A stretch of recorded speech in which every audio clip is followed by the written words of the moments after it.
আসসালামু আলাইকুম। তো সবাইকে আজকে দেখাবো কিভাবে মুরগির রোস্ট রান্না করা হয়। তো আসসালামু আলাইকুম, সবাই কেমন আছেন? তো আলহামদুলিল্লাহ আমি ভালো আছি। তো আজকে আবার আসলাম নতুন আরেকটি ব্লগ ভিডিও নিয়ে। তো কিভাবে আজকে পার্টিতে মুরগির রোস্ট রান্না করা হয় সেই ভিডিওটা দেখাবো আজকে আপনাদের সবাইকে। তো সবাই দেখতে থাকেন। এগুলো তার ময় মশলা অনেক কিছু পেস্ট করা হয়েছে মুরগির রোস্ট রান্না করার জন্য। সবাই ভিডিওটা দেখতে থাকেন। তো রান্না করার জন্য কি কি উপকরণ লাগে তো সব আমাদের এখানে আছে। সব কিছু আদা, রসুন, জিরা, তেজপাতা, দুধ, কাঁচামরিচ, পেঁয়াজ, গোলমরিচ এবং যা যা আইটেমের প্রয়োজন হয় সকল কিছু আমাদের এখানে আছে। তো এই যে আমাদের মুরগির রোস্টগুলো দেখেন। তো মুরগি কিভাবে সিদ্ধ করা হইতেছে বর্তমানে চলছে কার্যক্রম।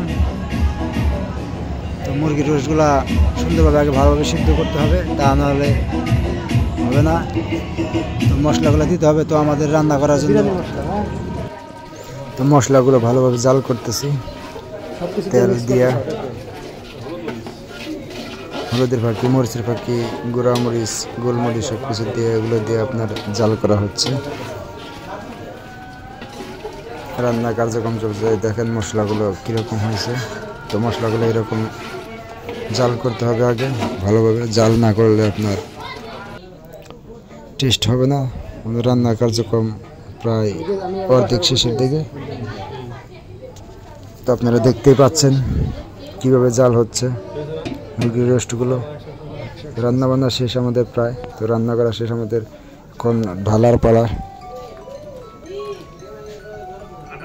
সবাই দেখেন অনেক সুন্দর লাগতেছে মুরগির রোস্টগুলো।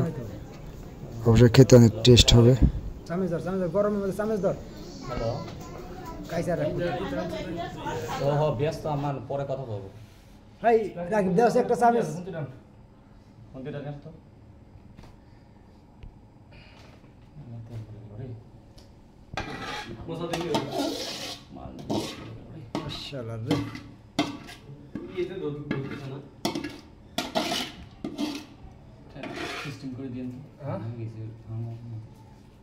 বেশি না, বেশি হলে বাংলাটা ভরে দিবি।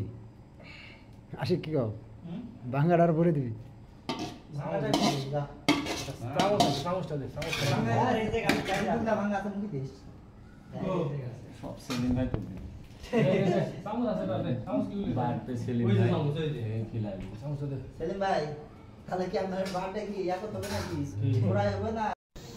তো রোস্টগুলো অনেক দেখতে সুন্দর হয়েছে, তো অনেক টেস্ট লাগবে খেতে। তো আমাদের খাওয়ার পালা শুরু হয়ে গেছে। সবাই আমরা এখন খাওয়া দাওয়া করব। তো দেখেন সবার জন্য কি কি আছে খাবার। তো আমার প্লেটে দেখতে পাচ্ছেন ডিম আছে, রোস্ট আছে, পোলাও আছে, আর খাইতেছি লেবু, শসা আছে। তো সবাইকে অসংখ্য অসংখ্য ধন্যবাদ ভিডিওটা দেখার জন্য। তো এই পর্যন্ত আজকের এই রোস্টের ভিডিও।